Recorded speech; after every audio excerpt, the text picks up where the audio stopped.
بسم الله الرحمن الرحيم. Assalamu alaikum wa rahmatullahi wa barakatuh. Bismillahirrahmanirrahim. Bienvenue aujourd'hui sur l'émission La Sharia Intelligence. Aujourd'hui, Inch'Allah, on abordera un nouveau sujet et le sujet c'est quelles sont les nécessités et aussi les principes qu'on appelle les filets de sécurité dans la Sharia.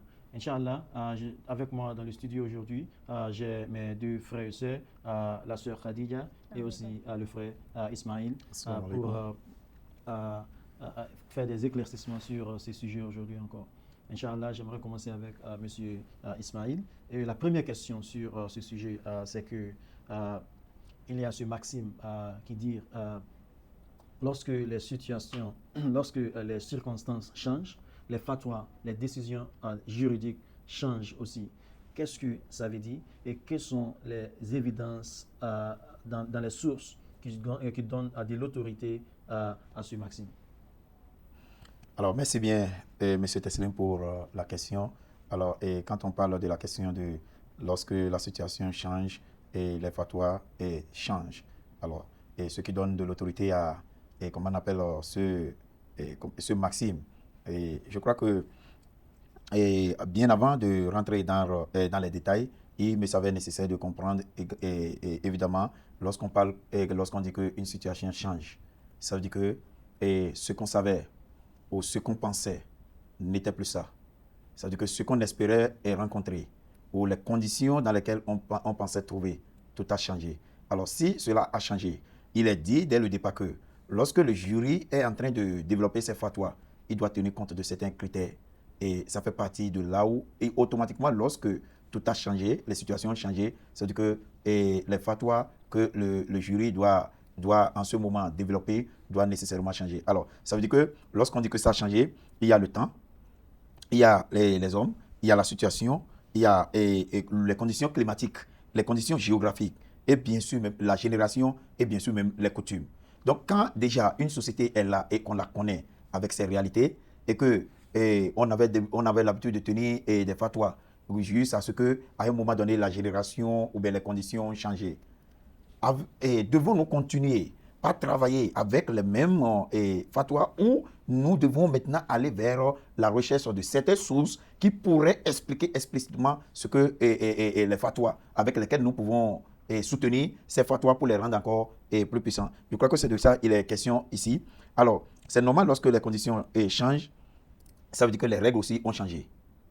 Et quand on parle des règles, on parle des règles, que ce soit des règles déclaratoires ou les règles, comment on appelle, de la charia. Alors, ces règles-là aussi vont changer. Je peux prendre l'exemple du jeune qui a été condamné à être coupé la main. Alors, et lorsque nous étudions minutieusement l'exemple de ce jeune, on pourrait comprendre que, en réalité, le jeune n'était pas un voleur.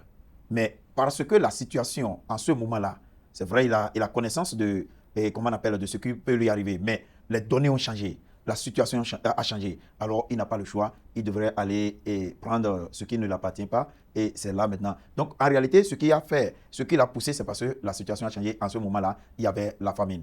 Alors, et ainsi, je voulais montrer l'authenticité et l'autorité même comment on appelle, de ce maxime.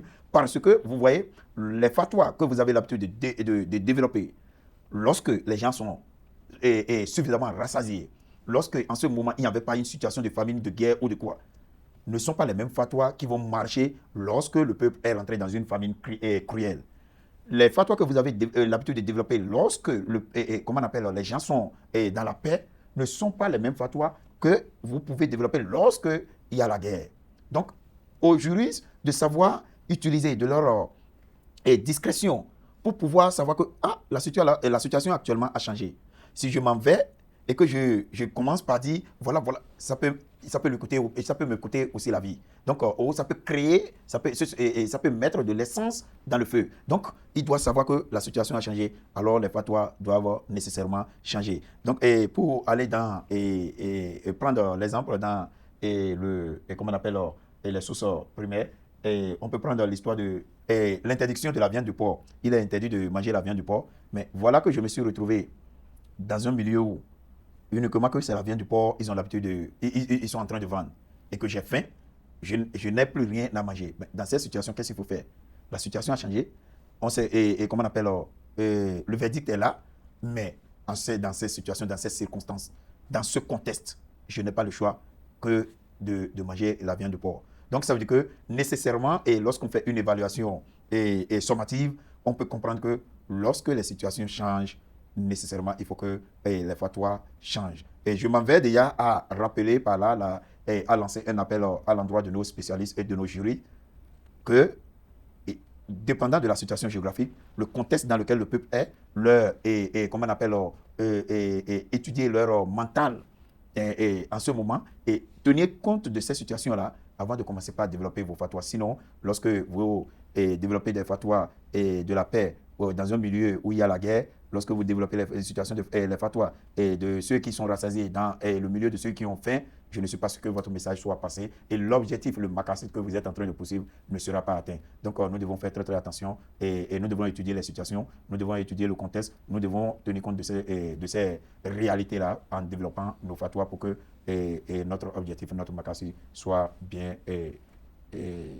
achevé. Merci beaucoup. Donc, cela veut dire qu'on ne peut pas faire des fatwas sans réétudier les circonstances, sans réétudier les contextes dans lesquels les gens se trouvent. Cela est très, très important. J'aimerais revenir à vous, Sœur Khadija, pour la deuxième question. Et la question, c'est que comment est-ce que les règles, les décisions juridiques changent quand on les voit dans la perspective de ce qu'on appelle les ahkam al-wad'iyya, les règles déclaratoires? Merci beaucoup. Bismillahirrahmanirrahim. D'abord, normalement, chaque loi a un contexte qui le rend juste et utile. Ici, ces facteurs contextuels, c'est ce qu'on appelle ahkam al-wad'iyya, les lois déclaratoires. Mais si ces facteurs changent dans un degré significant, la loi doit aussi changer. Chaque loi a un degré de responsabilité, ce qu'on appelle ahkam al-taklifiyya. Et ici, nous parlons de haram, fard, mandoub, mustahab et les autres, les degrés de la permissibilité de quelque chose. Ces degrés sont attachés au contexte de la loi. Les lois peuvent changer dans notre vie quotidienne. Ça dépend toujours de la maladie, la prière. Ici, nous voyons quand même quand il y a une loi, le contexte change la loi. Donc, merci, Monsieur Ismaël. Si je vais revenir à vous encore, cette question du changement de fatwa, de loi, par rapport au changement des circonstances telles qu'elle vient de dire aussi. J'aimerais savoir si, par exemple, il y a des interdictions dans la loi. Ces interdictions, on veut les détendre, on veut détendre le degré de ces interdictions afin de donner des concessions aux gens à faire. Comment est-ce qu'on peut catégoriser ces différentes concessions qu'on peut en avoir dans ce cas? Merci beaucoup, Taslim, pour cette question. Alors, dans la catégorisation de ces interdictions, il est très, très nécessaire de faire deux remarques. Lorsque nous parlons nous condamnons que quelque chose est haram, il nous savait très nécessaire de faire une catégorisation. Et dans la catégorisation de ces interdictions, on peut les catégoriser en deux groupes, en deux sortes, pas groupes, en deux sortes. Il y a ce qu'on appelle le haram de moyen et le haram de fin. C'est quoi le haram de moyen? Le haram de moyen, en quelque sorte, n'est pas haram dans sa nature, mais lorsqu'il conduit vers ce qui est haram, lui-même, il devient haram. Et il y a un principe qui dit que tout ce qui conduit vers haram est aussi haram. Donc, ainsi, je peux prendre l'exemple par exemple, le fait de toucher. C'est vrai que commettre l'adultère est un péché, mais je suis avec une femme et je mets ma main sur son corps. Ou être seul avec une femme dans certaines situations. Tout ceci peut, c'est de là que les attractions peuvent naître et ainsi, ça peut nous pousser vers le haram. Par exemple, je ne veux pas boire de l'alcool, mais je vais m'asseoir dans une buvette. Il y a déjà le moyen, parce que c'est de là même l'attraction va commencer et je suis tenté. Mais lorsque je suis encore dans cette étape ça ne veut pas dire que j'ai déjà commis le haram. Mais lorsque le haram de faim maintenant est lorsque j'ai dit OK à celui qui vend la bière, envoie-moi une bouteille. Parce que j'ai vu les autres sont en train de jouir de la bière. J'étais là, mais je lui dis, envoie-moi une bouteille. Du moment où j'ai pris une goutte d'alcool, ça veut dire que c'est haram de faim. Il y a des harams de moyens et les harams de faim. Mais les harams de faim, les harams de moyens ne sont pas par nature haram, mais lorsque on est, comment on appelle, dans cette étape, on est censé à commettre haram. Mais si l'acte n'a pas été encore commis, ça veut dire que je ne suis pas allé dans haram de faim, mais je suis au niveau de haram de moyen. Donc, nous devons comprendre que lorsqu'on dit tout est haram, haram, haram, il s'agit pour nous de comprendre la nature même du haram. Parce que être avec une femme, toucher une femme dans des conditions inacceptables, je suis encore sur le chemin de commettre haram. Mais ceci deviendra haram quand mes sensations vont commencer par monter et que je saute sur la femme. Et par exemple, un autre exemple, lorsqu'on attrape quelqu'un avec une femme et on attend des secouements, venez, il est en train de me violer, En pénétrant là, l'homme dit non, je ne l'ai pas violé. Je n'aime pas, et on voit la femme est bien habillée, on n'a rien à enlever de son corps. Mais on les a trouvés et ils étaient 2 dans la chambre. Alors automatiquement, qu'est-ce que nous allons penser? Elle a violé. Mais qu'est-ce qui prouve qu'il il était peut-être haram de moyen qu'il était dans le chemin de le commettre. Mais rien ne nous montre qu'il est allé au-delà des faits. Donc, lorsque nous condamnons, lorsqu'on dit tout est haram, haram, nous devons faire une catégorisation, nous devons comprendre qu'il y a haram de moyen et haram de fin. Haram de fin, c'est lorsque les faits sont complètement accomplis, qu'on peut dire que nous avons atteint le degré du haram de fin. Merci beaucoup pour cette élaboration sur cette question-là. J'aimerais revenir aussi à la sœur pour la dernière question d'aujourd'hui. Et la question, c'est que comment est-ce que dans le maqasid, on classifie ou même catégorise la sévérité des nécessités, des besoins? Merci beaucoup. Le maslaha, sadd zaria, fatt zaria, istirsan sont utilisés pour réaliser le maqasid. Mais on a besoin d'une classification pour savoir quand on peut l'utiliser. C'est ici que nous avons Darura, Hajia et Tahsiniyat. Ici, Darurat parle d'une nécessité qui est fatale à la vie, pour la sécurité et le sauvegardement de la vie.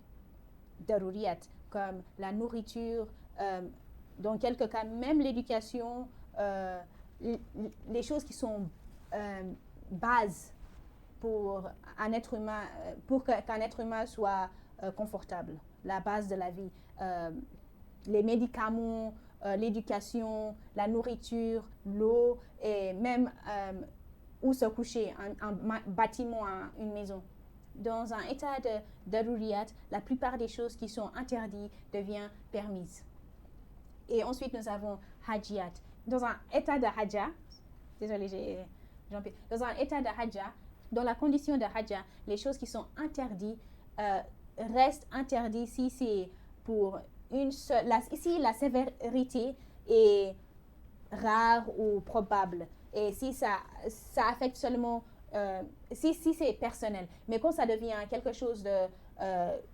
Une communauté devient dans un état de haja où nous savons que c'est très probable que cette chose arrive. Ici, nous pouvons dire que oui, les choses peuvent changer et deviennent permis. Alors, les choses haram dans l'état de tahsiniyat, l'état de luxe, de l'embellissement reste haram. Les choses, rien ne change dans ce contexte-là. Merci beaucoup. Merci. Donc, merci beaucoup. Et, je crois que si je vais faire un résumé de ce que vous venez de dire, c'est que quand on parle des interdictions, il y a 3 différentes catégories. Et, la première catégorie, c'est le haja, c'est-à-dire quand une personne se trouve, quand on parle de l'apaisement ou même la détente des interdictions, on parle de 3 différentes catégories. Quand une personne se trouve dans une situation de darura, ce qui veut dire une situation très précaire, comme si la personne est malade par exemple, ou même si la personne a très faim et il se trouve dans une situation de famine et il n'y a pas quoi à manger. Il a fait tout son effort à trouver quelque chose à manger, mais il ne voit rien que seulement la viande du porc. En ce moment, même malgré que la viande du porc est interdite dans le Coran, le Coran dit en ce moment-là, pour protéger et préserver sa vie, on lui donne l'autorité de manger la viande. Donc ça c'est le Dorura. Pour qu'on puisse survivre, on enlève l'interdiction, on soulève l'interdiction sur la viande du porc en ce moment. La deuxième, c'est la condition de haja. Si une personne se trouve dans une condition qu'on appelle haja, une situation là où les choses sont un peu difficiles, mais on peut toujours survivre même si la difficulté n'est pas enlevée. Par exemple, une personne qui veut aller à l'école et que on sait qu'aller à l'école, être éduqué est très très important dans notre société aujourd'hui, mais il n'a pas les moyens d'aller à l'école, ni le gouvernement, ni ses parents l'aident à aller à l'école. Donc il n'y a pas de problème, il peut toujours survivre même sans aller à l'école. Il y a des gens qui survivent sans aller à l'école. Mais quand le problème est un problème global dans la société et que c'est toute une communauté qui n'est pas éduquée, cela devient un problème. Donc on doit faire quelque chose pour les enlever dans cette situation. Donc, la troisième catégorie, c'est la catégorie de tahsini, de luxe, ce qui veut dire que lorsqu'il y a des choses que lorsqu'on n'en possède pas, il n'y a pas de problème, on ne doit rien. Par exemple, les bijoux, par exemple, la télévision à la maison. Si quelqu'un n'a pas de la télévision à la maison, ce n'est pas un problème. On ne doit pas dire, cotiser l'argent pour cette personne pour acheter la télévision pour lui. Ce n'est pas nécessairement important. S'il n'a pas la télévision, il peut toujours survivre.